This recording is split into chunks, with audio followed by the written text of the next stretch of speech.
नमस्कार, कैसे हैं आप सभी। उम्मीद कर रहा हूँ अच्छे होंगे। एनसीईआरटी चल रही है और एनसीईआरटी में हम 4 टॉपिक कर चुके हैं।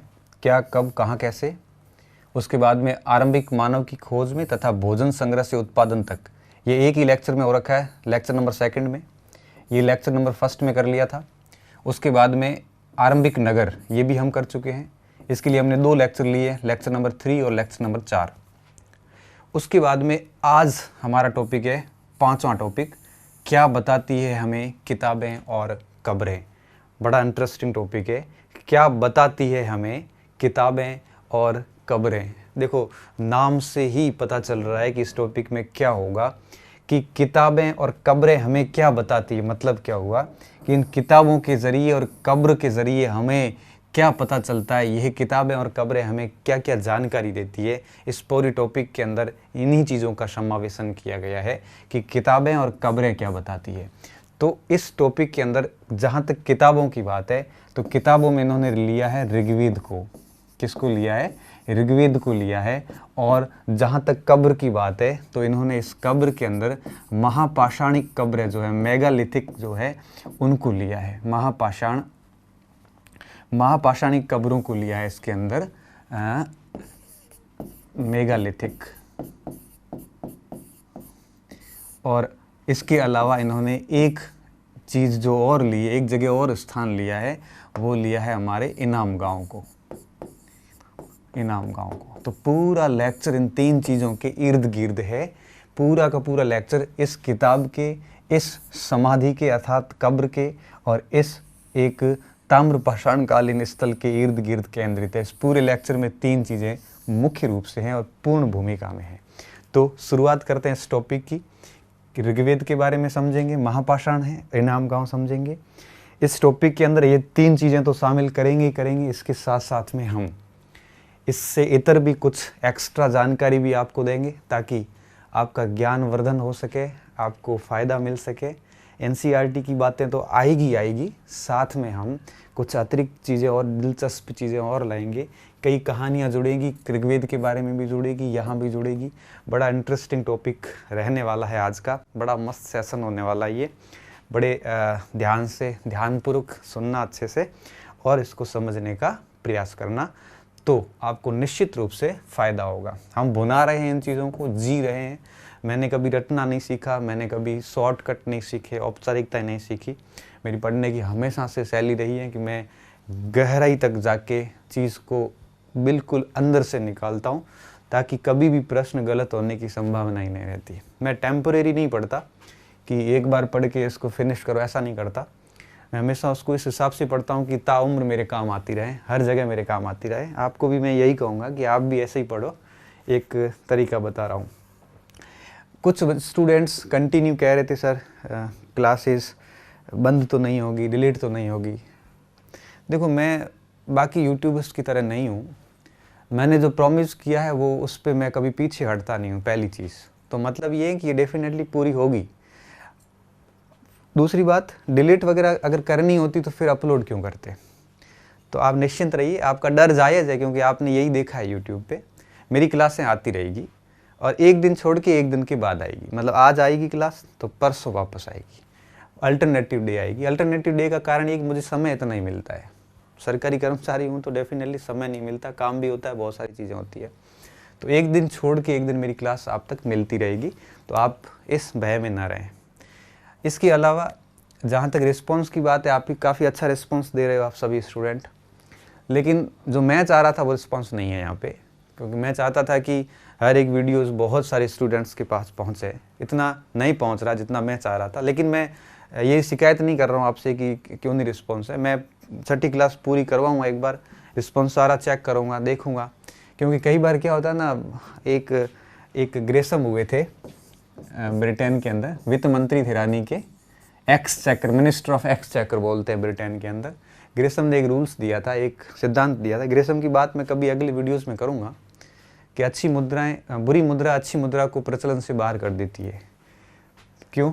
क्योंकि लोग क्या करते हैं, अच्छी चीज़ों को दबा देते हैं, बुरी चीज़ों को सर्कुलेट करते हैं। अपन भी मार्केट में जब जाते हैं तो अपने पास एक फटा नोट होता है, एक अपने पास बढ़िया नोट होता है।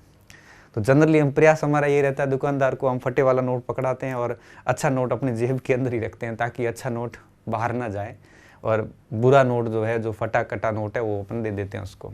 तो कहते हैं कि बुरी मुद्रा अच्छी मुद्रा को प्रचलन से बाहर कर देती है। तो बुरी मुद्रा तो चलती रहती है, अच्छी मुद्रा लोगों की जेब में दब जाती है, वो बाहर आ नहीं पाती है। इसको अपन वास्तविक जीवन में भी लागू कर सकते हैं। मैंने देखा जब अच्छी चीज़ आती है, कंटेंट अच्छा आता है कि ये ज्ञानवर्धक चीज़ें हैं, तो जनरली स्टूडेंट क्या करता है कि मानवीय प्रवृत्ति है ना कि वो उसको आगे फैलाएगा नहीं, वो अपने तक ही रखेगा ताकि और किसी को पता ना चले इतना अच्छा कंटेंट है तो मेरे अलावा कोई और क्यों जाने। तो ये एक मानसिकता रहती है। तो इससे क्या होता है कि कहीं ना कहीं शेयरिंग कम होती है, या फिर यूँ कहिए कि वीडियो आगे बढ़ता नहीं है, किसी को हम बताना नहीं चाहते। मतलब ये होता है। इससे क्या होता है कि कई बार अच्छी चीज़ें दब जाती है। तो आप इस चीज़ का ध्यान रखना, क्योंकि आप कितना भी दबाओगे चीज़ तो कभी न कभी तो बाहर आनी है, आज नहीं तो कल आएगी, कभी न कभी तो आएगी। इसलिए ऐसा ना हो कि आप इस बुरे को आगे करने के चक्कर में इस अच्छे को दबा दो, तो अच्छा कहीं हतोत्साहित होकर और इस एनसीईआरटी को बंद ना कर दें। ऐसा ना करें। तो आप कम से कम इस चीज़ को समझना मेरे भावों को। मैं एनसीईआरटी पढ़ाता रहूँगा, आप डरने की आपको आवश्यकता नहीं है, ठीक है। मैं समय को ख़राब ना करते हुए सीधा पॉइंट पे आता हूँ, ठीक है। तो इस पूरे टॉपिक के अंदर, इस चौथे टॉपिक के अंदर, जो चौथा क्या 5वें टॉपिक के अंदर 9 हेडिंग है टोटल यहाँ पे, ठीक है। पहली हेडिंग है दुनिया के प्राचीनतम ग्रंथों में एक। तो आपको भी अच्छे से पता है कि ये ग्रंथ कौन सा है, ऋग्वेद। जैन अवेस्ता भी प्राचीनतम ग्रंथ आता है, इसलिए इसने लिखा है कि दुनिया के प्राचीनतम ग्रंथों में से एक। मतलब बहुत सारे और भी प्राचीनतम ग्रंथ है, जैसे जैन अवेस्ता है, और भी कई धर्मों के धार्मिक ग्रंथ सारे प्राचीनतम ही माने जाते हैं। ऋग्वेद की जैन अवेस्ता से तुलना की जाती है, मैं कभी आगे बताऊंगा कैसे की जाती है। इतिहासकार ऋग्वेद का अध्ययन कैसे करते हैं ये भी हम समझेंगे। मवेशी, घोड़े और रथों का क्या उपयोग था, ये भी हम हेडिंग अलग से लेंगे। ये लोगों की विशेषताएं बताने वाली बातें हैं। तो ये 4 टॉपिक जो है ये है वैदिक काल से रिलेटेड,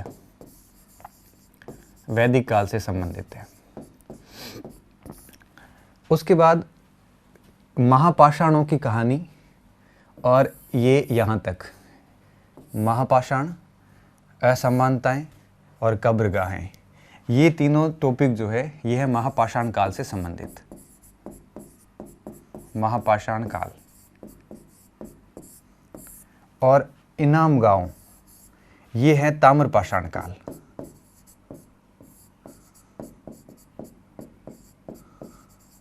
देखो महापाषाण काल, ताम्रपाषाण काल और वैदिक काल, तो इस पूरे टॉपिक में 3 इतिहास के अध्यायों का मिश्रण हुआ है। कितने अध्याय लिए? 3 अध्याय लिए। वैदिक काल लिया है, महापाषाण काल लिया, ताम्रपाषाण काल लिया है। इससे पहले का जो लेक्चर हमने पढ़ा था आरंभिक नगर, उसमें सिंधु घाटी सभ्यता ली थी, और उससे पहले जो लेक्चर पढ़े थे उसमें पाषाण काल था। आप देख रहे हो कि हम वही ट्रेडिशनल हिस्ट्री रहे हैं, लेकिन एनसीईआरटी ने टॉपिक थोड़े से अलग करके दिए हैं। तो वैदिक काल की जानकारी आएगी, अभी महापाषाण काल की जानकारी आएगी और ताम्रपाषाण काल की जानकारी आएगी। 9 हेडिंग है टोटल, 9 हेडिंग हम अब एक एक को समझेंगे आगे, ठीक है। और उसके बाद कुछ चित्र हैं, ये ऋग्वेद की पांडुलिपि है, इसको भी समझेंगे। ये ताबूत समाधान है, इसको भी समझेंगे। ये एक भविष्यवाणी करने वाली हड्डियां हैं, इसको भी समझेंगे, और पीछे कुछ प्रश्न आ जाएंगे, ठीक है। तो अब अपन शुरुआत करते हैं दुनिया के प्राचीनतम ग्रंथों में से एक, हेडिंग नंबर 1 लेते हैं। आप क्या करना, आप अपने जो बुकलेट है उसमें लिख लेना, हेडिंग टॉपिक का नाम लिख लेना, 5वां अध्याय क्या बताती है हमें किताबें एवं कब्रें, और उसमें ये सारे पहले लिख लेना। साथ में लिखने के साथ में ये लिख लेना, ये वैदिक काल से रिलेटेड 4 टॉपिक, ये महापाषाण काल से रिलेटेड है, ये ताम्रपाषाण काल से रिलेटेड है। ये आप अपने शुरुआत कर लेना। शुरुआत करने के बाद में सेकंड पेज पे आओगे, तब आप पहली हेडिंग ये देना, दुनिया के प्राचीनतम ग्रंथों में से एक। हेडिंग देके उसके अंदर क्या लिखना है, अभी मैं वो सारी चीज़ें समझा रहा हूँ। इसमें मैं एनसीईआरटी को भी ले रहा हूँ, इसमें मैं राजस्थान बोर्ड को भी ले रहा हूँ, इसमें एनसीईआरटी की अपर क्लासेस को भी ले रहा हूँ, इसमें और एडवांस चीज़ें भी मैं ले रहा हूँ यहाँ पे। अच्छा, एक चीज़ और, पिछले वीडियो में एक बच्चों का डाउट था कि हड़प्पाकालीन सबसे बड़ी इमारत कौन सी है। तो मैंने बताया था मोहनजोदड़ो का वृहद स्नानागार सबसे बड़ी इमारत है। कुछ किताबों में अन्नागार भी लिखा हुआ है, आप साइज़ अगर चेक करोगे तो अन्नागार काफ़ी छोटा था, करीबन 25 बाई 20 मीटर के आसपास था। स्नानागार जो वृहद स्नानागार था ये 55 बाई 33 मीटर का था। आप साइज देख के खुद ही पता कर सकते हो। तो मैंने जो बताया था सही बताया, उसमें गलत नहीं है। और अगर कहीं आपको डाउट लगता है तो आप कमेंट सेक्शन में डाल देना, लेकिन आप अपनी हिसाब से गलती को मत सुधारना, क्योंकि मैंने बोला है तो निश्चित रूप से कुछ तर्क तथ्य के साथ ही बोला होगा। बाकी कुछ सेल खड़ी वगैरह ऐसे कुछ डाउट आ रहे थे, वो आप अपने स्तर पर सल्टा देना। मैंने जो बताया वो एकदम सही बताया, उसमें कोई करेक्शन नहीं। किसी किताब में क्या लिखा है वो मुझे मतलब नहीं, आप उसको काट के संशोधित कर देना किताब को। यहाँ मेरे लिखाए हुए को मत काटना आप, मैं आपको अभी बता देता हूँ। हाँ, कोई गलती हुई तो मैं अगले लेक्चर में खुद ही उसका संशोधन करवा दूंगा, ठीक है। तो अब मैं आता हूँ दुनिया के प्राचीनतम ग्रंथों में से एक हेडिंग नंबर फर्स्ट ले रहा हूँ यहाँ पे। अब देखिए हेडिंग नंबर फर्स्ट के अंदर अपन जब आएंगे तो आपको क्या करना है, आपको दे देनी है हेडिंग। हेडिंग देने के बाद में आपको जो मैं लिखवा रहा हूँ ये चीज़ें आप भी साथ में है वो लिखते जाना, अच्छे से समझते जाना, ठीक है। तो प्राचीनतम ग्रंथों में से एक, और किताब कौन सी है इसमें, ऋग्वेद। ऋग्वेद। अब देखिए ऋग्वेद के बारे में हम थोड़ा सा डिटेल में जानेंगे, ऋग्वेद है क्या। देखो ऋग्वेद को जानने से पहले हम ये जानेंगे वैदिक साहित्य। वैदिक साहित्य, वैदिक साहित्य का क्या मतलब है। वैदिक साहित्य का मतलब ये है कि जो हमें वैदिक काल की जानकारी देता है उसे हम वैदिक साहित्य कहते हैं। वैदिक शब्द जो है विद धातु से बना है। किस धातु से बना है, विद धातु से बना है, जिसका मतलब होता है ज्ञान, या यूं कहिए जानना। तो उन लोगों के बारे में जो हम जानते हैं, जो लोग इस काल में थे, वो साहित्य ही वैदिक साहित्य है। इस वैदिक साहित्य को बांटा जाता है दो भागों में। एक मंत्र साहित्य। कौन सा साहित्य, मंत्र साहित्य, जो मंत्रों के रूप में लिखा गया है, ठीक है। और दूसरा भाग है इसका ब्राह्मण साहित्य। कौन सा साहित्य, ब्राह्मण साहित्य। तो वैदिक साहित्य को हम कितने भागों में बांटते हैं, दो भागों में बांटते हैं, मंत्र साहित्य और ब्राह्मण साहित्य, ठीक है। मंत्र साहित्य को हम पुनः चार भागों में बांट देते हैं। जो पद्य में लिखा गया हो, पद्य को ऋक कहा गया है। जो पद्य में लिखा गया हो, तो पद्य में लिखा गया हो उस ऋक कहते हैं, मतलब ऋग्वेद, ठीक है। जो गद्य में लिखा गया हो उसे यजुष कहते हैं। हालांकि यजुर्वेद साथ में पद्य में भी है। जो गद्य में लिखा गया हो उसे यजुष, यजुष से बना यजुर्वेद। जो गायन शैली में लिखा गया हो उसे कहा गया है सामवेद। सामवेद की अधिकांश मंत्र जो है, जो ऋचाएं हैं, ये ऋग्वेद से ली गई है, कुछ 75 को छोड़ के, बाकी ऑलमोस्ट सारी इधर से ली गई। तो एक प्रकार से ये भी पद्य ही है। तो ये तो था वेद त्रयी। इन तीनों को वेद त्रयी कहते हैं क्योंकि विशिष्ट शैलियों में लिखी गई है। चौथा वेद जो सबसे बाद में लिखा गया उसे हम कहते हैं अथर्ववेद। अथर्वावेद ऋषि द्वारा संकलित था। तो चार हो गए मंत्र साहित्य और तीन है हमारा ब्राह्मण साहित्य। ब्राह्मण साहित्य में ब्राह्मण खुद, जिसमें आपने सुने होंगे ऋग्वेद के ब्राह्मण, जैसे ऐतरेय, कौशितकी, ऐसे आरण्यक और उपनिषद। उपनिषद, इनके सारों के बारे में डिटेल जानकारी यहाँ पे नहीं दूंगा क्योंकि एनसीईआरटी का चैप्टर ऋग्वेद की इर्द गिर्द ही है, तो मैं ऋग्वेद ही समझाने वाला हूँ। लेकिन ऋग्वेद को समझाने से पहले मैं ये थोड़ा सा बेसिक डिस्क्रिप्शन आप तक लाना चाह रहा था। तो वैदिक साहित्य के ये 7 भाग हो गए, ठीक है। 1, 2, 3, 4, 5, 6 और 7। मूल रूप से इनको बांटते हम दो भागों में, मंत्र साहित्य और ब्राह्मण साहित्य। आपने पढ़ा होगा कि उपनिषद को वेदांत कहते हैं। उपनिषद को क्या कहते हैं, वेदांत कहते हैं। उसका एक कारण ये भी है कि ये वैदिक साहित्य का अंतिम भाग है, इसलिए इसको वेदांत भी कहा जाता है उपनिषद को। तो ये सारा का सारा क्या था, वैदिक साहित्य, जो कि पूर्व संस्कृत में लिखा गया है। पूर्वकालिक जो संस्कृत भाषा थी उसमें लिखा गया है, संस्कृत साहित्य में लिखा गया है। तो मंत्र साहित्य और ब्राह्मण साहित्य, ये 4 वेद आ जाएंगे इसमें, और ब्राह्मण, आरण्यक और उपनिषद आ जाता है। ये वैदिक साहित्य है। अब बात ही आती है कि इस वैदिक साहित्य के अंदर सबसे प्राचीनतम ग्रंथ कौन सा है? ऋग्वेद है, ऋग्वेद। और इस वैदिक साहित्य के संबंध में हम कुछ और शब्द भी यहाँ पे ध्यान में रखने चाहिए। इसको वैदिक साहित्य को और बहुत सारे नामों से भी जाना जाता है। इसको अपौरुष्य भी कहते हैं। अपौरुष्य क्यों कहते हैं? क्योंकि ये किसी पुरुष द्वारा लिखा गया नहीं है, इसलिए इसको क्या कहते हैं? अपौरुष्य। मतलब ये माना जाता है कि सबसे पहले भगवान ब्रह्मा ने अपने शिष्यों को, ऋषि मुनियों को प्रवचन जो दिए थे, जो बातें बताई थी, वो ऋषि मुनियों तक आई। ऋषि मुनियों ने अपने शिष्यों को बताई, अपने शिष्यों ने उनके शिष्यों को बताई। ऐसे करते करते करते यह साहित्य कंटिन्यू आगे बढ़ता गया। तो ये साहित्य मूल रूप से ईश्वर से शुरू हुआ है, इसलिए हम इसको ये कहते हैं कि यह आपके अपौरुष्य है, पहली चीज। दूसरी बात, इसे हम श्रुति साहित्य भी कहते हैं। क्यों कहते हैं? क्योंकि यह आपके श्रुति मतलब सुनना, सुनकर आगे बढ़ा। मैंने बताया ना कि ब्रह्मा ने अपने शिष्यों को बताया, उन शिष्यों ने अपने शिष्यों को बताया। ऐसे करते करते कई हजारों सालों तक यह आपके सुनने के माध्यम से ही आगे बढ़ा, लिखने के माध्यम से नहीं बढ़ा। इसलिए इसको क्या कहते हैं? श्रुति साहित्य कहते हैं। और आपको पता होगा कि गुप्त काल में आते जाते जाते इसको लिखा गया था। इससे पहले तो यह केवल आपके श्रुति माध्यम से ही आगे बढ़ रहा था। तो अपौरुष्य कहते हैं, श्रुति कहते हैं। श्रुति के साथ नित्य भी कह सकते हैं। नित्य क्यों? क्योंकि निरंतर चला आ रहा था, अपने गुरु से शिष्य की तरफ, शिष्य से शिष्य की तरफ आ रहा था। इसे आपके संहिता भी कहते हैं, क्योंकि किसी एक ऋषि के मंत्र नहीं है इसमें भगवान के भी हैं, कई ऋषियों के मंत्र भी इसमें हैं। तो कई सारे मंत्रों का एक प्रकार से संकलन हुआ है, इसलिए इसको संहिता साहित्य भी कहते हैं। तो वेद, अपौरुष्य, श्रुति, संहिता, बहुत सारे इसके नाम हैं। इसके दो भाग हो जाते हैं, मंत्र साहित्य, ब्राह्मण साहित्य, और उसमें ये सारी चीज़ें शामिल हो जाती है। ठीक है, अब मैं आ रहा हूँ आपके वापस ऋग्वेद के ऊपर। इसको आप थोड़ा सा स्क्रीनशॉट ले लो और इसको लिख लेना ऋग्वेद से पहले, ताकि किसी भी प्रकार की दिक्कत ना आए। ठीक है, अब मैं आ रहा हूँ ऋग्वेद के ऊपर। ऋग्वेद के ऊपर ही क्यों आ रहा हूँ? क्योंकि हमारे एनसीईआरटी में ऋग्वेद ही है डिटेल से, तो मैं ऋग्वेद ही लूँगा। बाकी सारी चीज़ें लेने लग गया तो पूरा नहीं कर पाऊँगा इसको। 2 महीने वैदिक काल को, इतना बड़ा है वैदिक काल। ठीक है, ऋग्वेद की बात करते हैं। एक पुस्तक है महाभाष्य। महाभाष्य किसका है?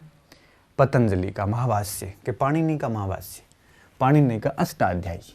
महाभाष्य पुस्तक के अंदर ये लिखा है कि ऋग्वेद की कुल 21 शाखाएं हैं। कितनी शाखाएं बताइए? 21 शाखाएं। किस किताब ने? महाभाष्य ने। तो महाभाष्य ने ऋग्वेद की कुल आपके 21 शाखाएं बताइए। ध्यान रखना, इन 21 शाखाओं में से 5 शाखाएं अत्यंत महत्वपूर्ण हैं। कौन कौन सी? शाकल। कौन सी शाखा?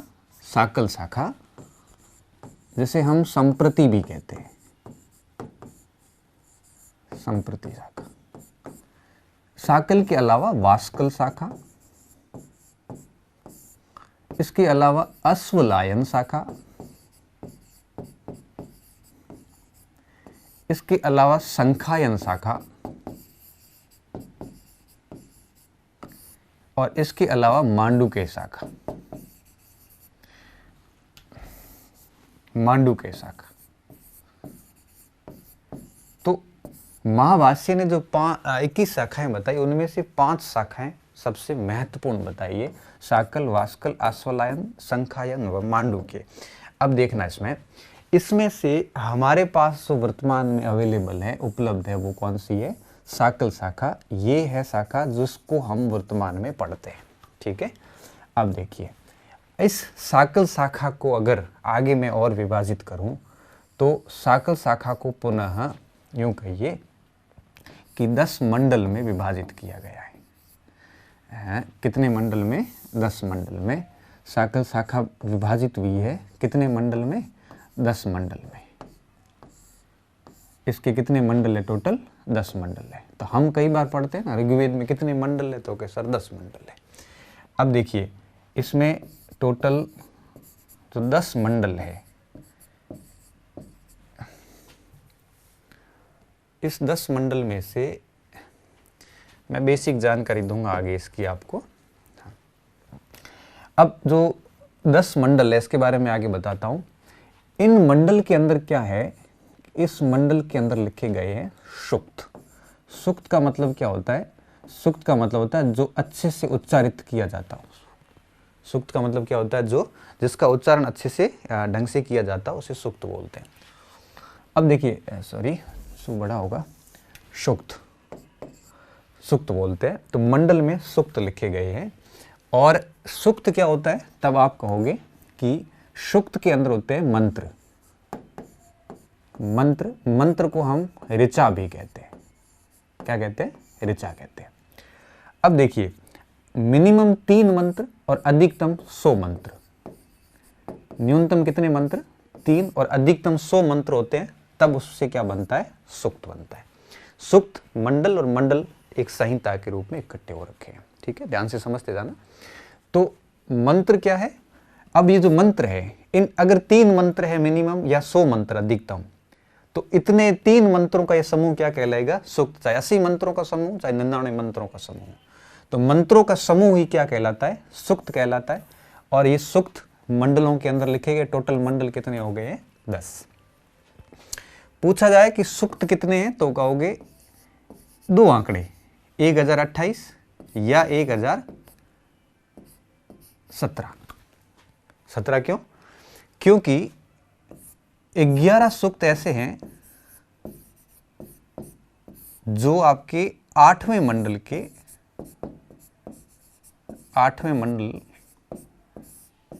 के परिशिष्ट बाल खिल्य से संबंधित है, और ये हमें मिले नहीं। मिले भी है तो अप्रमाणिक है। अब अगर इन 11 को जोड़ दे, माने इंक्लूड करें, तो 1028 सूक्त होते हैं। अगर बाल खिल्य सूक्त को नहीं शामिल करें तो सूक्त कितने होते हैं? 1017। ठीक है, तो ये सूक्त कितने हो जाएंगे? 1028 सूक्त हो जाएंगे।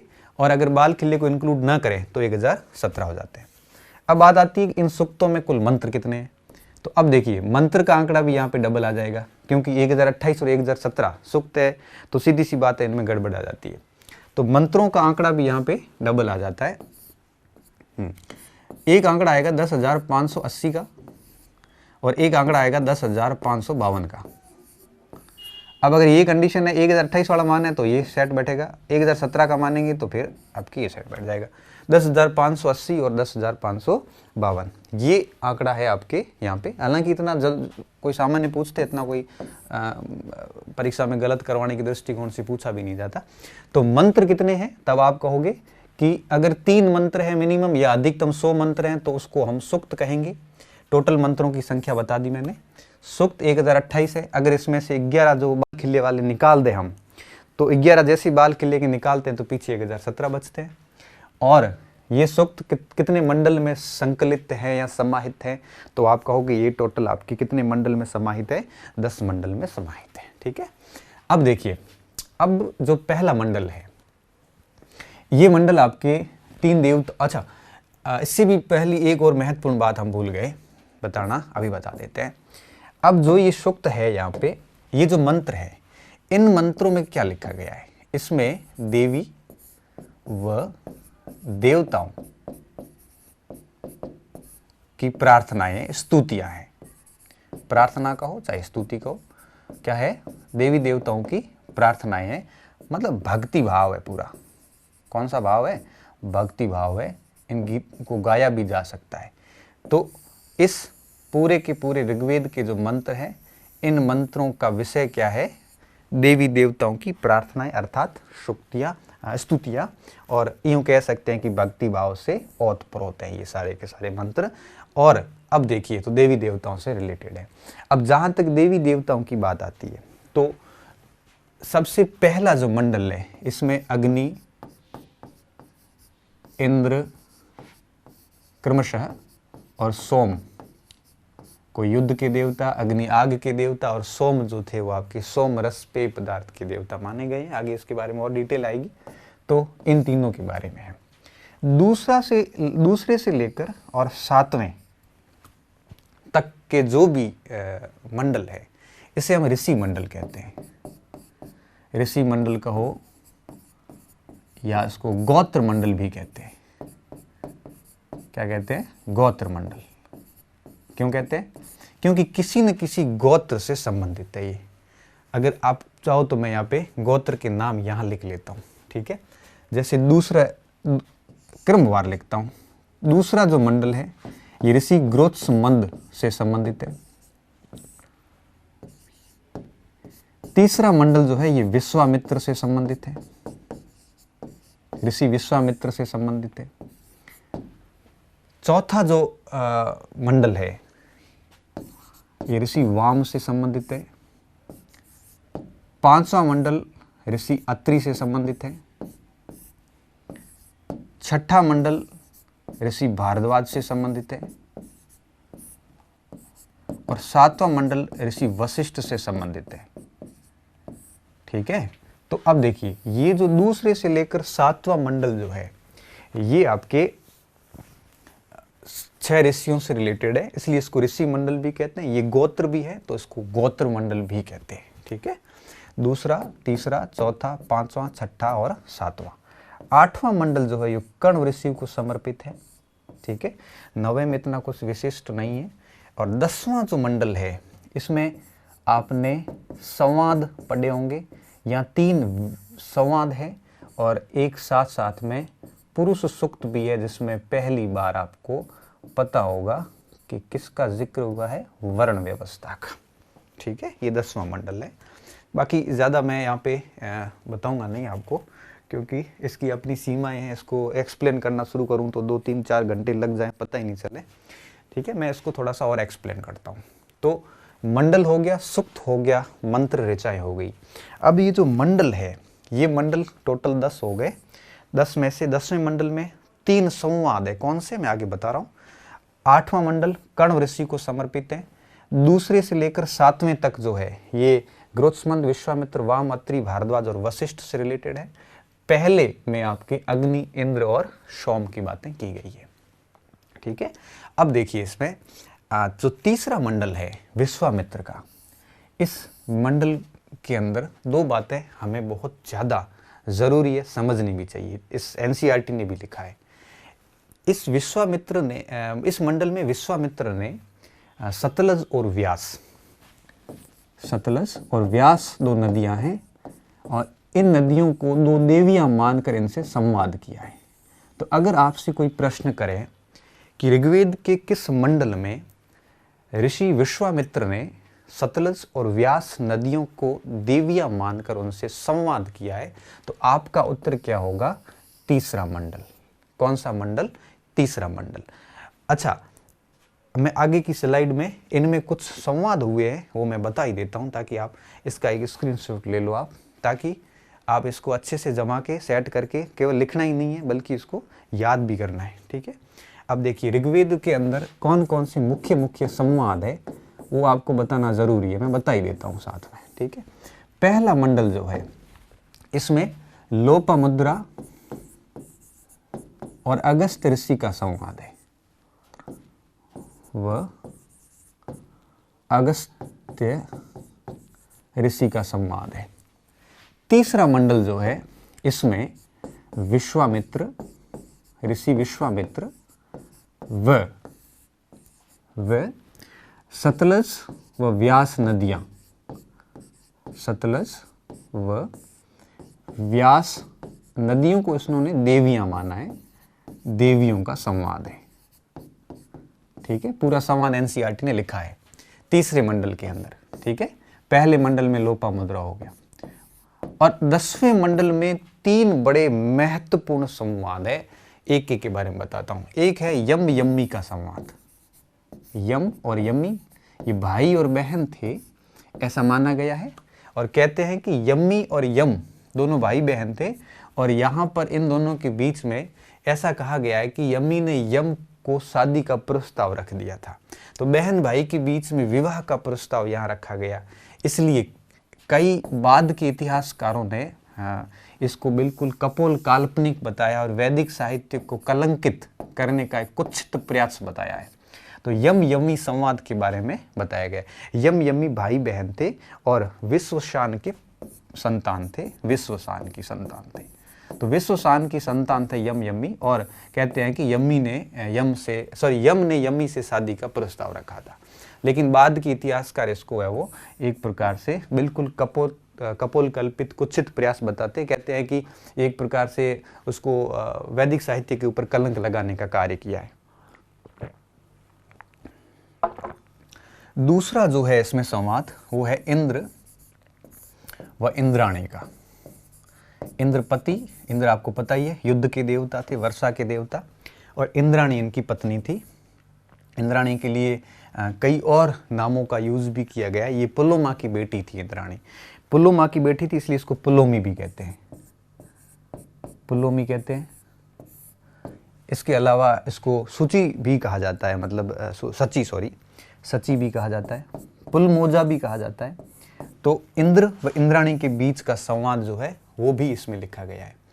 इसके अलावा 10वें मंडल के अंदर एक बहुत ही महत्वपूर्ण संवाद है उर्वशी व पुरुरवा का।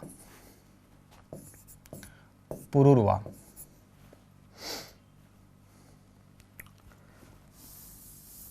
ये संवाद ऋग्वेद का सबसे पुराना संवाद है, उर्वशी पुरुरवा संवाद।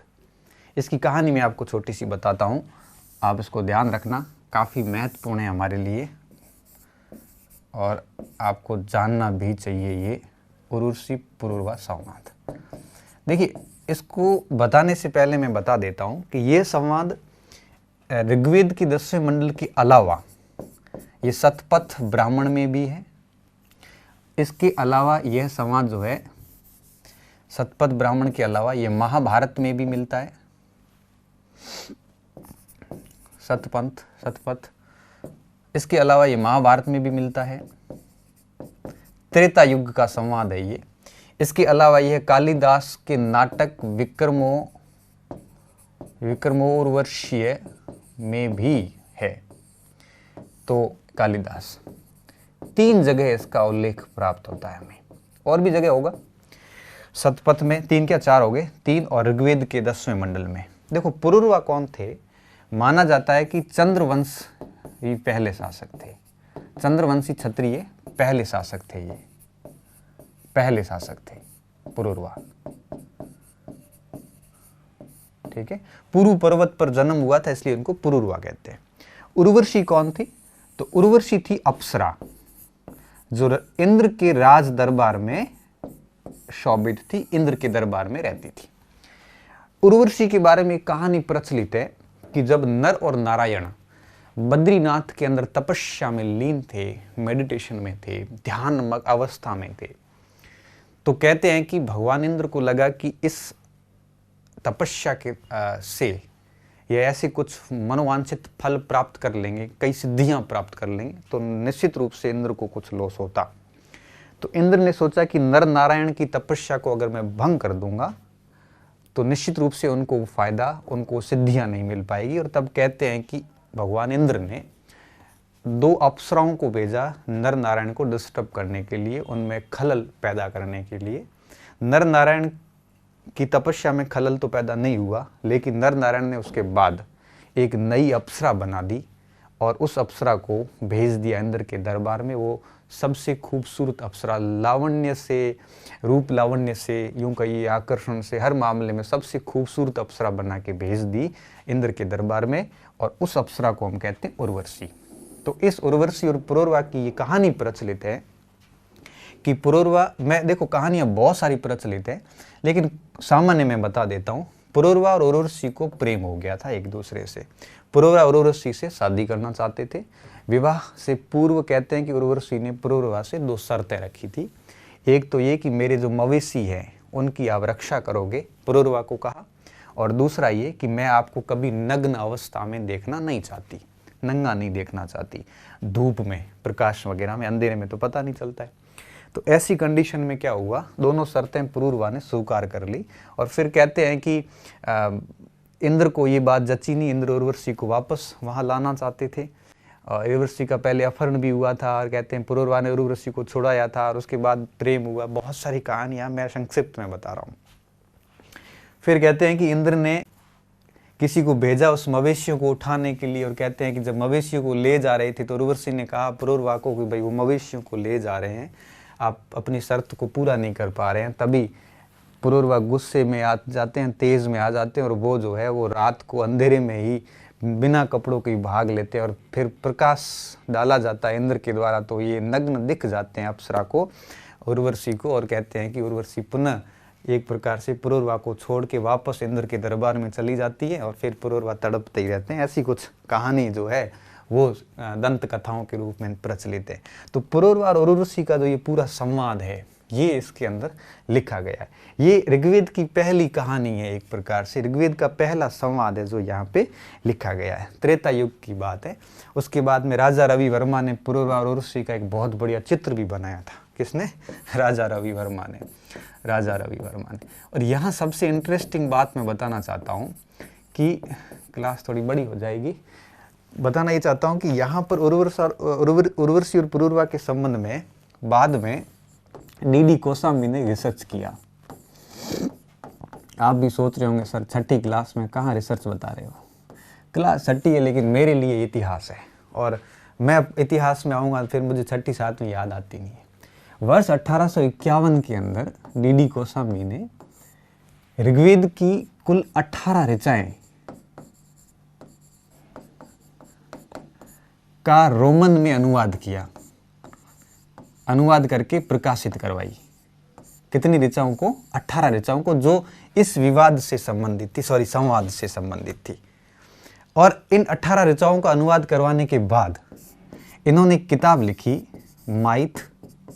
Myth and reality. Myth and reality पुस्तक किसकी है? डी कोसांबी की है। और इस किताब के अंदर जो दूसरा अध्याय था वो यही था, उर्वशी और पुरूरवा। और सबसे खास बात क्या थी देखिए, इस किताब की जो भूमिका लिखी गई डी कोसांबी ने, वो भूमिका कालिदास की विक्रम उर्वशी नाटक के ऊपर लिखी गई, विक्रमोर्वशीय नाटक के ऊपर लिखी गई। और सबसे खास बात क्या थी कि डी कोसांबी ने, दामोदर धर्मेंद्र कोसांबी ने, डी कोसांबी ने इस पूरी कहानी को कपोल कल्पित बताया और उन्होंने ये कहा है कि पुरूरवा और उर्वशी का जो ये संवाद है ये दरअसल मिसगाइडेड है, लोगों ने गलत तरीके से इसकी व्याख्या की है। इन्होंने ये कहा कि पुरूरवा कुछ नहीं थे, यह पूर्व वैदिक काल के अंदर कबीलाई समाज के एक पुजारी थे और उर्वशी उस पुजारी की पत्नी थी। तो इस पुजारी और इस पत्नी के बीच की ये कहानी थी जिसको इन्होंने इस प्रकार से इंद्र नर नारायण पता नहीं कहाँ से जोड़ के इसको लिखा था। इससे ज़्यादा इसमें कुछ भी नहीं था। ऐसा डी कोसांबी ने सारी चीज़ों का खंडन किया है और इस पुस्तक के अंदर मिथ एंड रियलिटी पुस्तक के अंदर। तो ये संवाद थे इसके, याद रख लेना आप। 3 संवाद 10वें मंडल में है, एक उधर और एक तीसरे मंडल में, ठीक है। तो मैं वापस ला रहा हूँ आपको इस ऋग्वेद के ऊपर। तो ये था ऋग्वेद का पूरा मैटर। आप उम्मीद कर रहा हूँ आपको अच्छे से ये सारी चीज़ें समझ में आ गई होगी। और देख लीजिए महाभाष्य में 21 शाखाएं बताई है और पतंजलि का है भाई ये, ठीक है। महाभाष्य में 21 शाखाएं बताइए, 5 शाखाएं महत्वपूर्ण है। शाकल हमारे पास है, इसमें 10 मंडल है, 10 के मैंने नाम बता दिए, ये बता दिया। और इस मंडलों में सूक्त होते हैं, सूक्तों की संख्या बता दी। सूक्त का मतलब होता है जो अच्छे से बोला जा सके। सूक्तों में मंत्र होते हैं, कितने मंत्र होते हैं? मिनिमम 3, मैक्सिमम 100, इतने टोटल मंत्र हैं। मंत्रों की विषय वस्तु है और इनमें क्या क्या संवाद थे, ये सारी चीज़ें हमने देख ली। आप इसके स्क्रीनशॉट ले लेना, इसका भी ले लेना, इसका स्क्रीनशॉट भी ले लेना, ठीक है। अब देखिए अगला पॉइंट क्या था हमारा। ये हो गया इतिहास, दुनिया के प्राचीनतम ग्रंथों में से एक। और दूसरा पॉइंट भी साथ में ले लिया कि इतिहास का ऋग्वेद का अध्ययन कैसे करते हैं, उसको मैं आगे उस चित्र में लाऊंगा। नेक्स्ट टॉपिक एक दिन छोड़ के उसके बाद आएगा। उम्मीद कर रहा हूँ आपके बहुत अच्छे से समझ में आ गया होगा और आप अच्छे से मस्त होकर पढ़ रहे होंगे। धन्यवाद।